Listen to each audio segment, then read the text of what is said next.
नमस्कार, स्वागत है आपका एनबी न्यूज की खास पेशकश न्यूज नाउ में। आपके साथ मैं हूं संदीप तिवारी। अपने इस खास कार्यक्रम में हम हर उस खबर की बात करते हैं जो आपको जाननी जरूरी है। सभी अहम मसलों का बारीकी से विश्लेषण करते हैं और खबरों के पीछे की सच्चाई आप तक पहुंचाते हैं। तो चलिए बिना किसी देरी के शुरू करते हैं न्यूज नाउ। एयर क्वालिटी में लगातार गिरावट और गैस चैम्बर बनी दिल्ली में हालात कैसे सामान्य हो, इसके लिए सरकार और प्रशासन लगातार जद्दोजहद में लगे हैं।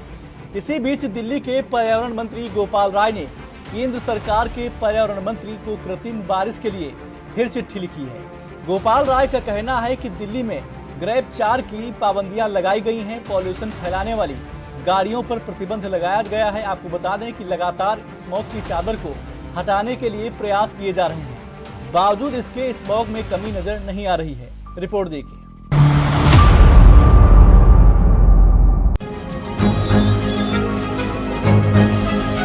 बिल्कुल आवाज बंद होने को लगती, बिल्कुल सांस नहीं लिया जाता।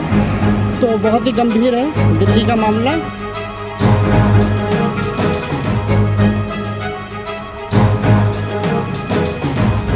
दिल्ली में प्रदूषण पर छिड़ा महासंग्राम। इस समय दिल्ली समेत उत्तर भारत प्रदूषण के कहर से जूझ रहा है। दिल्ली एनसीआर में हालात बेहद गंभीर हैं। यहाँ एयर क्वालिटी इंडेक्स AQI बेहद ही खतरनाक स्तर पर पहुंच गया है। सबसे ज्यादा दिक्कत नोएडा, गाजियाबाद और गुरुग्राम में है, जहां पर कल सुबह अधिकांश AQI स्टेशन पर एक 500 को पार कर गया, जो गंभीर से भी अधिक है। वहीं बढ़ते प्रदूषण को देखते हुए दिल्ली विश्वविद्यालय ने 23 नवंबर तक और जवाहरलाल नेहरू विश्वविद्यालय ने 22 नवंबर तक ऑफलाइन क्लास को बंद कर ऑनलाइन क्लास शुरू करने का फैसला किया है। गोपाल राय ने कृत्रिम बारिश के लिए केंद्रीय पर्यावरण मंत्री भूपेंद्र यादव को चिट्ठी लिखी है। राय ने चिट्ठी में कहा है कि दिल्ली में प्रदूषण बेहद गंभीर है और कहा कि दिल्ली में प्रदूषण बेहद गंभीर श्रेणी में है और इससे निपटने के लिए कृत्रिम बारिश कराने की जरूरत है। साथ ही केंद्रीय पर्यावरण मंत्री पर निशाना साधा है। उनका कहना है कि दिल्ली में प्रदूषण को लेकर राजनीति की जा रही है। केंद्र सरकार क्लाउड सीडिंग पर बैठक नहीं कर रही है, ऑड इवन पर चर्चा जारी है। केंद्र जल्दी इस पर बैठक करे। दिल्ली सरकार की अपील पर ध्यान नहीं दिया गया। देखिए, आज मुकुंदपुर के दिल्ली मेट्रो के डिपो में हैं हम, और हमारे लिए बहुत खुशी की बात है, बहुत गर्व की बात है कि जो फेज़ 4 मेट्रो है, जो एक 86 किलोमीटर्स की मेट्रो की बहुत एम्बिशियस एक्सपेंशन है, उसकी ट्रेन अब ग्राउंड पे आनी शुरू हो गई हैं। तो ये पहली ट्रेन मुकुंदपुर डिपो में है। 6 कार्स की ये ट्रेन है और इसे मैजेंटा लाइन में लगाया जाएगा। तो अभी यहाँ पे इसकी पूरी टेस्टिंग चल रही है। ड्राइवरलेस ट्रेन है ये। अभी भी दिल्ली मेट्रो पूरे देश में इकलौती मेट्रो है जिसमें ड्राइवरलेस ट्रेन्स चल रही हैं, जिनकी सेफ्टी बहुत हाई होती है। और मुझे खुशी है इस बात की कि दिल्ली मेट्रो पिछले 10 साल से लगातार बहुत एक तेज़ गति से एक्सपैंड कर रही है।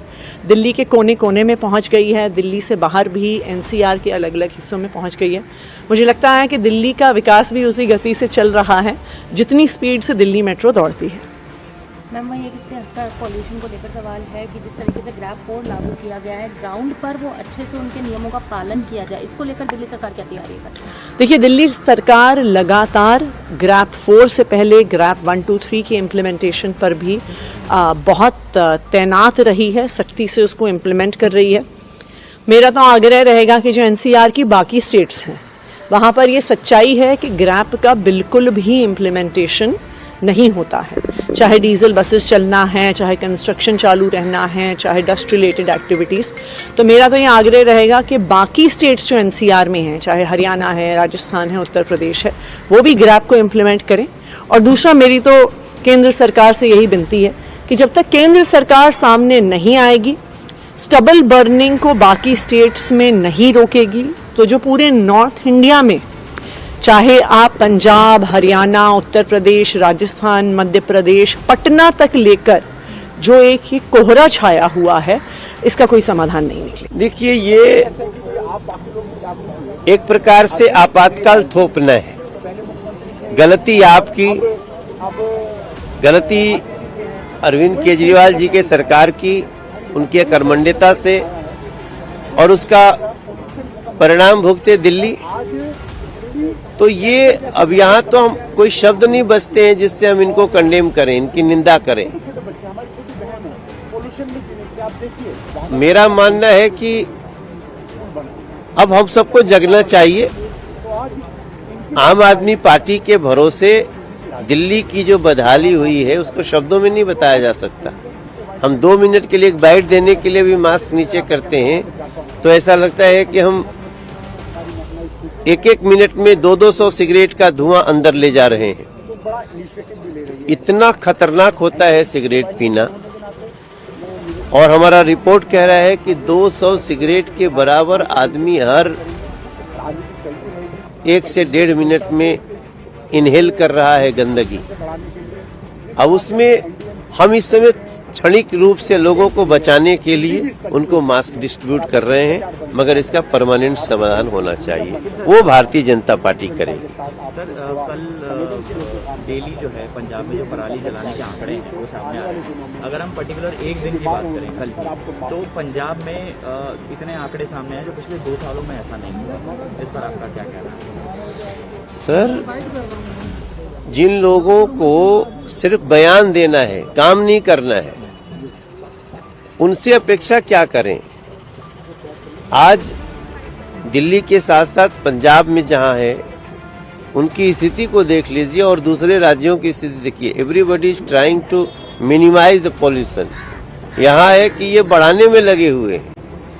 तो बस मैं इतना कहना चाहता हूँ, थोड़ी देर के लिए हम लोगों को सजग कर रहे हैं, लेकिन लोग दिल्ली के इस 1 महीना तक मास्क का प्रयोग करें, मैं सबसे प्रार्थना करता हूं। और आने वाले समय में भारतीय जनता पार्टी को मौका दें जिससे हम दिल्ली को इस मास्क की जरूरत से हटा दें। अकेली दिल्ली नहीं, कई अन्य शहरों की भी सांस फूली। वहीं आप नेता गोपाल राय ने दिल्ली में प्रेस कॉन्फ्रेंस करते हुए कहा कि पिछले 3 दिनों से यूपी, हरियाणा, मध्य प्रदेश और बिहार समेत पूरे उत्तर भारत में प्रदूषण की चादर फैली हुई है। लोगों को सांस लेने में परेशानी हो रही है। दिल्ली में ग्रैप 4 के नियम लागू हो चुके हैं। गाड़ियों से फैलने वाले प्रदूषण को रोकने के लिए वाहनों पर भी रोक लगाई गई, लेकिन प्रदूषण कम नहीं हो रहा है। अब दिल्ली में आर्टिफिशियल रेन कराने की जरूरत है और इसके लिए मैं आज फिर से केंद्रीय पर्यावरण मंत्री को पत्र लिख रहा हूँ। वह केंद्र के सभी संबंधित विभागों और IIT कानपुर की बैठक बुलाएं और कृत्रिम वर्षा कराने की पहल की जाए। इसके अलावा उन्होंने कहा कि पिछले साल IIT कानपुर के वैज्ञानिकों ने हमें आर्टिफिशियल रेन की सलाह दी। गत वर्ष समय कम था, लेकिन इस साल हमने गंभीर हालातों से निपटने के लिए अगस्त में ही तैयारी शुरू कर दी।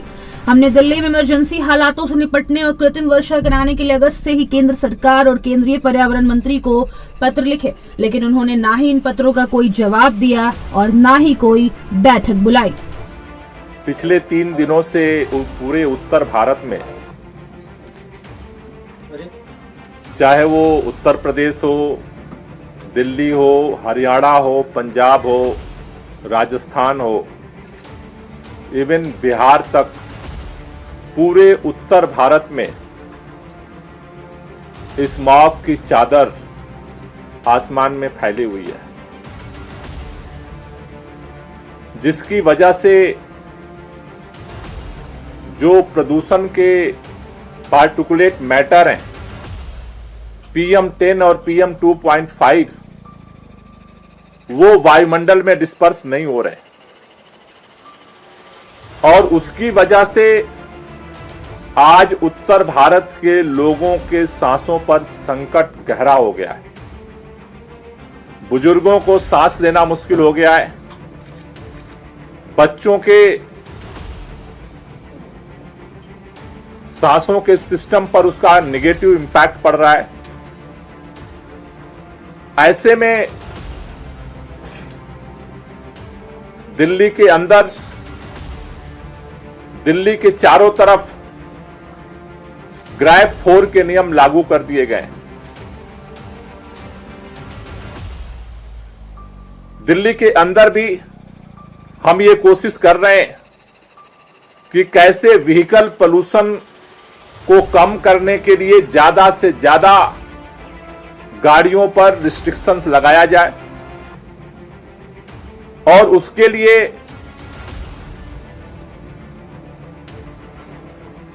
प्राइवेट गाड़ियों से लेकर के ट्रकों तक पर प्रतिबंध लगाया गया है।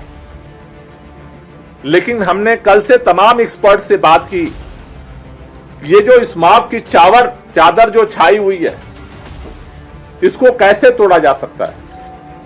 इसका क्या इमीडिएट समाधान है? हमें लगता है कि अब वो समय आ गया है कि दिल्ली के अंदर इस स्मॉग की चादर को तोड़ने के लिए, दिल्ली के लोगों को प्रदूषण से मुक्त कराने के लिए आर्टिफिशियल रेन कराई जाए। इसके लिए आज मैं फिर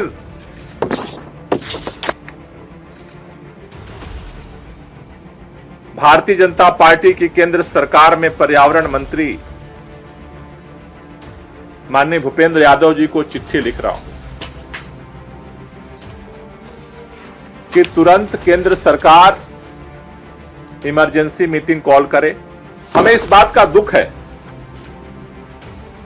कि पिछले साल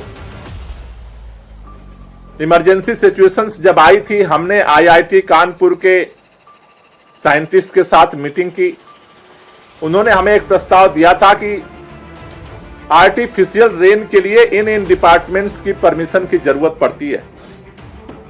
उस समय कम था, इसलिए इस बार हमने अगस्त में ही इसके लिए तैयारी शुरू की कि अगर इमरजेंसी सिचुएशन आती है तो पहले से ही अगर सारी तैयारियां रहती है तो हम दिल्ली के लोगों को इमरजेंसी सिचुएशन से बचा सकते हैं। आपको मैं बताना चाहता हूं, मैंने पहली चिट्ठी 30 अगस्त को माननीय पर्यावरण मंत्री जी को भेजी थी। उनकी तरफ से कोई जवाब नहीं आया। उसके बाद फिर हमने 10 अक्टूबर को यह चिट्ठी भेजी कि एक मीटिंग बुला लीजिए। कोई जवाब नहीं आया। उसके बाद फिर हमने 23 अक्टूबर को चिट्ठी लिखी, एक मीटिंग तो बुला लीजिए। कोई जवाब नहीं आया। उसके बाद फिर हमने केंद्रीय पर्यावरण मंत्री और माननीय केंद्रीय कृषि मंत्री जी के साथ ऑनलाइन मीटिंग लंबी गुहार के बाद अक्टूबर में बुलाई गई। मैंने उसमें भी उन लोगों से अपील की कि प्लीज समय दे दीजिए, एक मीटिंग बुला लीजिए। नहीं बुलाई गई। आज फिर आप सब जानते हैं कि आज दिल्ली की स्थिति, पूरे उत्तर भारत की स्थिति क्या है, लोगों को किस संकट से गुजरना पड़ रहा है।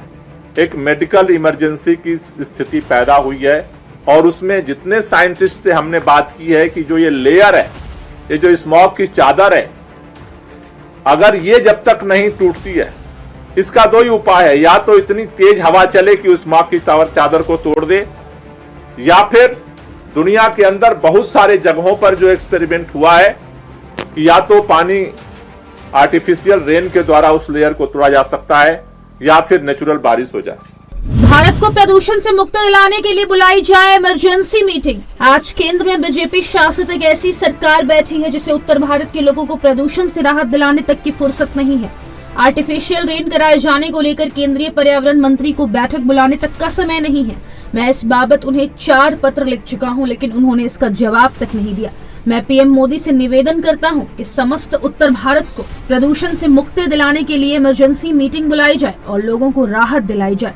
इसके साथ ही उन्होंने बीजेपी पर वार करते हुए कहा कि प्रधानमंत्री और केंद्रीय पर्यावरण मंत्री को प्रदूषण पर एक बैठक करने तक का समय नहीं है। देश की जनता ने उन्हें चुना है, उन्हें जनता के प्रति जवाबदेह होना पड़ेगा। अगर केंद्र की बीजेपी सरकार से कुछ नहीं हो रहा है तो उन्हें इस्तीफा दे देना चाहिए। बहुत ही दुख के साथ हमें कहना पड़ रहा है कि आज भारत में एक ऐसी सरकार भारतीय जनता पार्टी की केंद्र में बैठी है जो उत्तर भारत को, आधा हिस्सा देश का प्रदूषण की मार को झेल रहा है। उस सरकार के पर्यावरण मंत्री को अगस्त, सितंबर, अक्टूबर और आज 19 नवंबर है,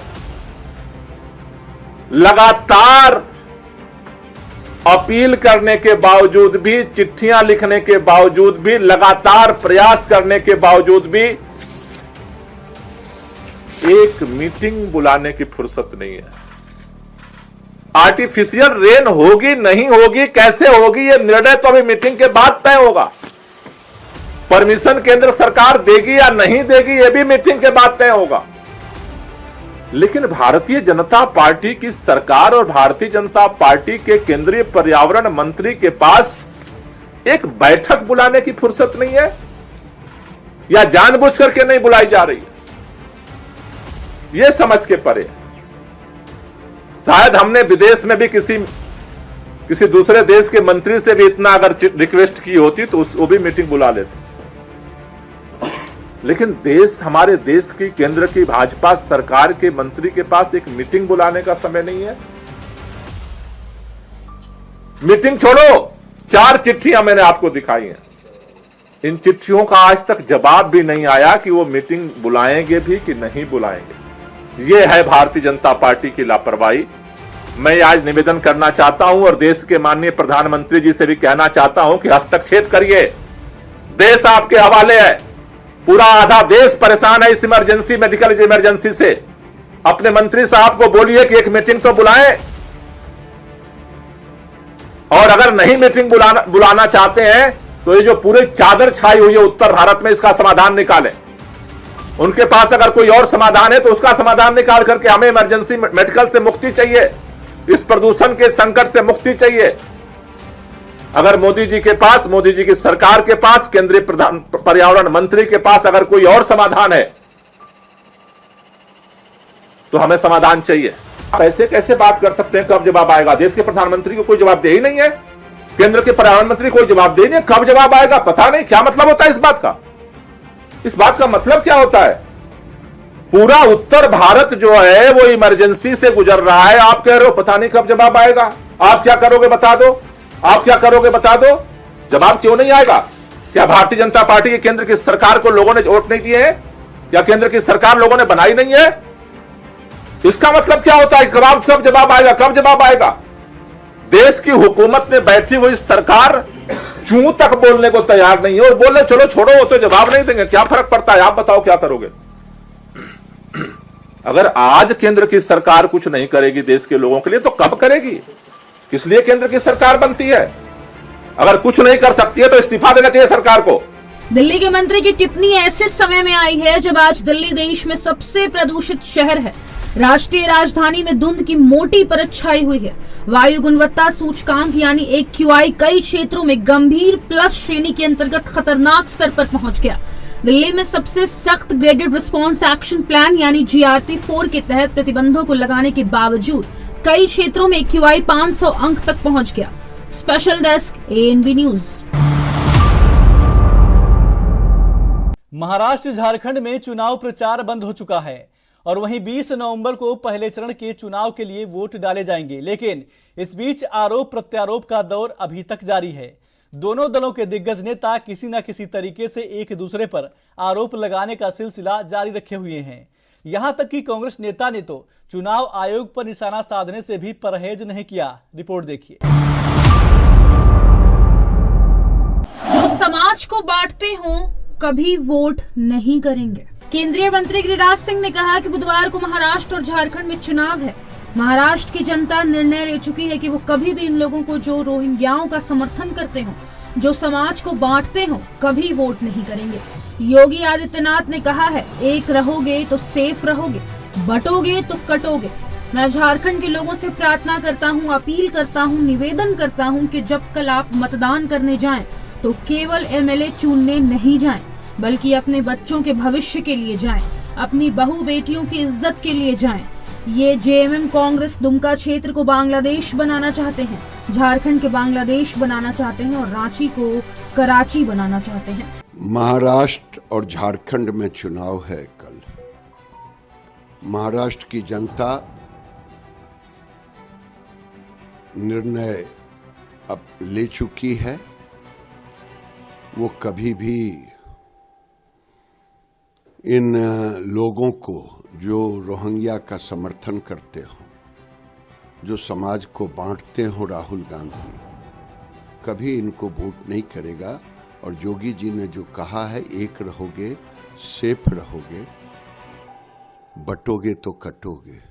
लेकिन झारखंड के लोग से, झारखंड और बिहार दोनों एक ही राज्य था, इसलिए मैं झारखंड के लोगों से प्रार्थना करता हूं, अपील करता हूं, आग्रह करता हूं, निवेदन करता हूं कि आज झारखंड में जब आप मतदान करने कल जाएं तो केवल एमएलए चुनने नहीं जाएं, बल्कि अपने बच्चों के भविष्य के लिए जाएं, अपने बहु बेटियों के इज्जत के लिए। देखें कि वहां रोहिंग्या और बांग्लादेशियों को हेमंत सोरेन और कांग्रेस जिस ढंग से प्रश्रय दे रहे हैं, बेटी माटी और रोटी खतरे में है झारखंड का, इसके लिए भी आप वोट करें। नहीं तो ये दुमका रीजन को बांग्लादेश बनाना चाहते हैं, झारखंड को बांग्लादेश बनाना चाहते हैं और रांची को कराची बनाना चाहते हैं। न कराची बनने दें, न बांग्लादेश बनने दें। ये समय आ गया है अपने बच्चों के भविष्य के लिए।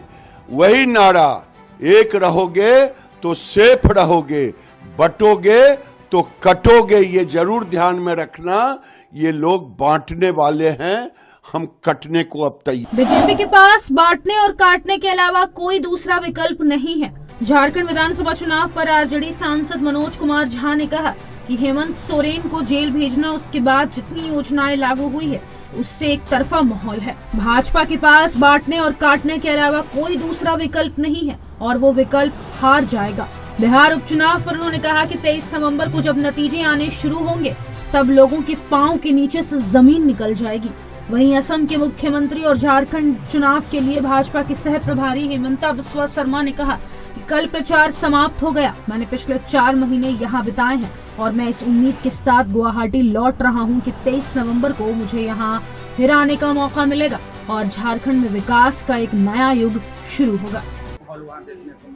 एक तरफा है, हेमंत सोरेन को जेल भेजना, उसके बाद जितनी योजनाएं लागू हुई हैं, एक तरफा माहौल है। बीजेपी के पास सिवाय बांटने काटने के अलावा कोई दूसरा विकल्प नहीं है और वो विकल्प हार जाए। समाजवादी पार्टी के प्रदेश अध्यक्ष हैं, उन्होंने चीफ इलेक्टोरल ऑफिसर को लिखा है लेटर, खास करके जो महिलाएं वोटिंग करने के लिए आती हैं, मुस्लिम महिलाएं, उनकी पुलिस ऑफिसर जो गुटका उठा करके चेहरे देखते हैं, जिस वजह से वो डर जाती हैं और हमारे वोटिंग परसेंटेज कम हो जाते हैं। देखिए, पूरे देश में ये माहौल चल रहा है। प्रधानमंत्री जी को तय करना होगा कि किस प्रकार के देश का निर्माण कर रहे हैं। आप सबके प्रधानमंत्री नहीं प्रतीत होते और ये दुख का विषय है। बिहार विधान में जो इलेक्शन कैंपेन में भाजपा ने जो वीडियो डाला है उसको लेकर विवाद है, महबूबा मुफ्ती कह रहे हैं कि जहर उगल रहे हैं। ये कोई नई बात थोड़ी ही है, इनको सिर्फ यही आता है, जहर उगलना, जहर की फसल लगाना। लेकिन अब इस जहर का काट जनता ने ढूंढ लिया। झारखंड के भी 4 सीटों पर उपचुनाव में यहाँ के नतीजे कैसे आप देखते हैं? बिहार में 4 सीटें, 20 तारीख के बाद 23 को जब नतीजे शुरू होंगे तो लोगों के पांव के नीचे की जमीन निकल जाएगी। राहुल गांधी ने एक रहेंगे सेफ रहेंगे नारे को कहा है कि जो नरेंद्र मोदी है वो सिर्फ अपने साथी यानी कि अमित शाह और अडानी को बचाना चाहते हैं इस नारे से। आप ये बताइए, आप अडानी के प्रति प्रधानमंत्री जी का स्नेह देख लीजिए, आपको साफ पता चल जाएगा कि प्रधानमंत्री जी के लिए अडानी से बड़ा मित्र कोई नहीं। देखिए, चुनाव प्रसार का जो कमीशन का विधि है, कल 5 बजे वो खत्म हो चुका है।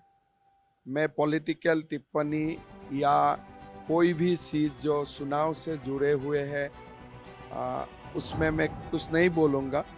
लेकिन बीते 4 महीना झारखंड में बिताया और मन में ये विश्वास लेके, ये आशा लेके गुवाहाटी लौट रहा हूँ कि 23 को दोबारा आने का मौका मिलेगा। झारखंड में एक नया विकास का नया युग शुरू होगा। झारखंड के लोगों के साथ कांग्रेस ने अन्याय किया, सरायकेला विधानसभा क्षेत्र से भाजपा उम्मीदवार चंपई सोरेन ने कहा कि यहाँ की जनता कांग्रेस पर भरोसा नहीं करेगी। हर समय झारखंड के लोगों के साथ कांग्रेस ने अन्याय किया है। झारखंड आंदोलन के समय भी उसे दबाने का काम कांग्रेस ने किया। वहीं राजस्थान के पूर्व मुख्यमंत्री और कांग्रेस नेता अशोक गहलोत ने कहा, कांग्रेस चाहती है कि मुद्दों पर राजनीति हो, लेकिन भाजपा वाले ध्रुवीकरण कर रहे हैं। पूरे चुनाव को वो मुद्दों पर नहीं, धार्मिक ध्रुवीकरण पर करना चाहते हैं। इसके साथ ही उन्होंने चुनाव आयोग पर निशाना साधते हुए कहा कि चुनाव आयोग सोया हुआ है, चुनाव आयोग दबाव में काम कर रहा है। बहुत अच्छा रिस्पॉन्स है भाजपा गठबंधन पर। पूरा प्रदेश में जनता चाह रही है परिवर्तन, और पूरा कोल्हान से लेकर संताल पंगा, पूरा पलामू से लेकर सभी परमंडल में अच्छा भाजपा का लहर है। कल राहुल गांधी भी आए थे रांची में, प्रेस कॉन्फ्रेंस की राहुल गांधी ने, और कहा है कि जो रिजर्वेशन का कैप है उसको आगे बढ़ाएंगे। एसटी का जो रिजर्वेशन है उसको भी आगे करने की बात की, एससी रिजर्वेशन को आगे करने की बात करेंगे, उसको बढ़ाने की। झारखंड प्रदेश में कांग्रेस का भरोसामंद नहीं है, और यहाँ का जनता कांग्रेस पर भरोसा भी नहीं करेगी। काहे कि हर समय झारखंडियों के साथ वो अन्याय किया है। जब झारखंड आंदोलन के समय भी कांग्रेस ही कुचलने का काम किया है। कांग्रेस ही आंदोलन को दबाने के लिए गोली तक चलाया, कितना शहीद हुआ है। इसीलिए वो कभी भी नहीं तो इतना लंबा झारखंड आंदोलन नहीं करना पड़ता। ये कांग्रेस ही इस तरह से कुचलने का काम किया है, जो बड़ा लंबा समय तक संघर्ष करना पड़ा। कभी यहाँ का आदिवासी का दर्द नहीं समझा, न मूलवासी का दर्द समझा। इसलिए कुछ भी कहने से कोई फर्क नहीं पड़ेगा। युवा बची नहीं तो क्या माहौल बना रहा, तो मेरा लगता है अनुमान की सरकार इंडिया गठबंधन की बननी चाहिए। झारखंड में क्या स्थिति लगी? झारखंड में तो देखो मैं गया नहीं हूँ, पर जो सुनते हैं कि माहौल अच्छा माहौल है। पर सबसे बड़ी बात है जो गारंटी कार्ड दिए गए हैं, 5 गारंटी, जो किसानों के लिए भी है, युवाओं के लिए भी है, महिलाओं के लिए तो 3000 रुपये है प्रति माह, और बच ज़्यादा फ्री कर दी गई है। राजस्थान की तरह 25 लाख का बीमा दिया गया है हेल्थ के लिए, बड़ा उसका अच्छा इम्पैक्ट है, फ्री मेडिसिन। तो ये जो माहौल में देख रहा हूँ, गारंटी कार्ड पहुँच रहे हैं, घर घर में पहुँच रहे हैं, तो माहौल ऐसा है कि इंडिया गठबंधन की सरकार बननी चाहिए, ये मेरा मानना है। सर हिमाचल बस दुर्भाग्य की बात का मैंने देखा, नोट किया कि कांग्रेस बार बार चाहती है कि इश्यू बेस्ड कैंपेन हो। महंगाई है, बेरोजगारी है, करप्शन हो रहा है, वहाँ पर लॉ एंड ऑर्डर की स्थिति खराब है, उस पर बीजेपी वाले इसको पूरा ध्रुवीकरण कर रहे हैं। वहाँ पर ध्रुवीकरण कर रहे हैं, बटोगे तो कटोगे, एक है तो सेफ है। तो ये जो उनका जो अप्रोच है ना, वो बहुत खतरनाक अप्रोच है, खतरनाक अप्रोच है वो, क्योंकि आप बटोगे कटोगे, एक है तो सेफ है। तो पूरा चुनाव जो है वो चाहते हैं कि इशू बेस नहीं होकर के धार्मिक रूप से ध्रुवीकरण हो। ये खतरनाक ट्रेंड है, और ये डेमोक्रेसी के लिए खतरनाक है। मेरा मानना है कि ये इलेक्शन कमीशन को अलाउ नहीं करना चाहिए। इलेक्शन कमीशन तो सोया हुआ है। इलेक्शन कमीशन की स्थिति ये बन गई, ताले लग जाने चाहिए उसके। ये लोगों की भावना में लग गई, कोई एक्शन नहीं करते लोग, इतने दबाव में काम कर रहे हैं। इलेक्शन कमीशन देश की डेमोक्रेसी बचाने में अहम भूमिका अदा करता है, वो नहीं कर पा रहा है, ये हमारी शिकायत है। महाराष्ट्र और झारखंड में सोमवार शाम से चुनावी शोर समाप्त हो गया। अब महाराष्ट्र की सभी विधानसभा सीटों और झारखंड के दूसरे चरण की सीटों के लिए बुधवार 20 नवंबर को वोट डाले जाएंगे। वहीं दोनों राज्यों की सभी सीटों के लिए मतों की गणना 23 नवंबर को होगी। दोनों राज्यों में सभी दलों ने मतदाताओं को लुभाने के लिए पूरी ताकत झोंकी है। अब देखना होगा कि जनादेश किसके पक्ष में आता है। Special desk ANB news. News now में आज मेरे साथ बस इतना ही। आप देखते रहिए ANB न्यूज। नमस्कार।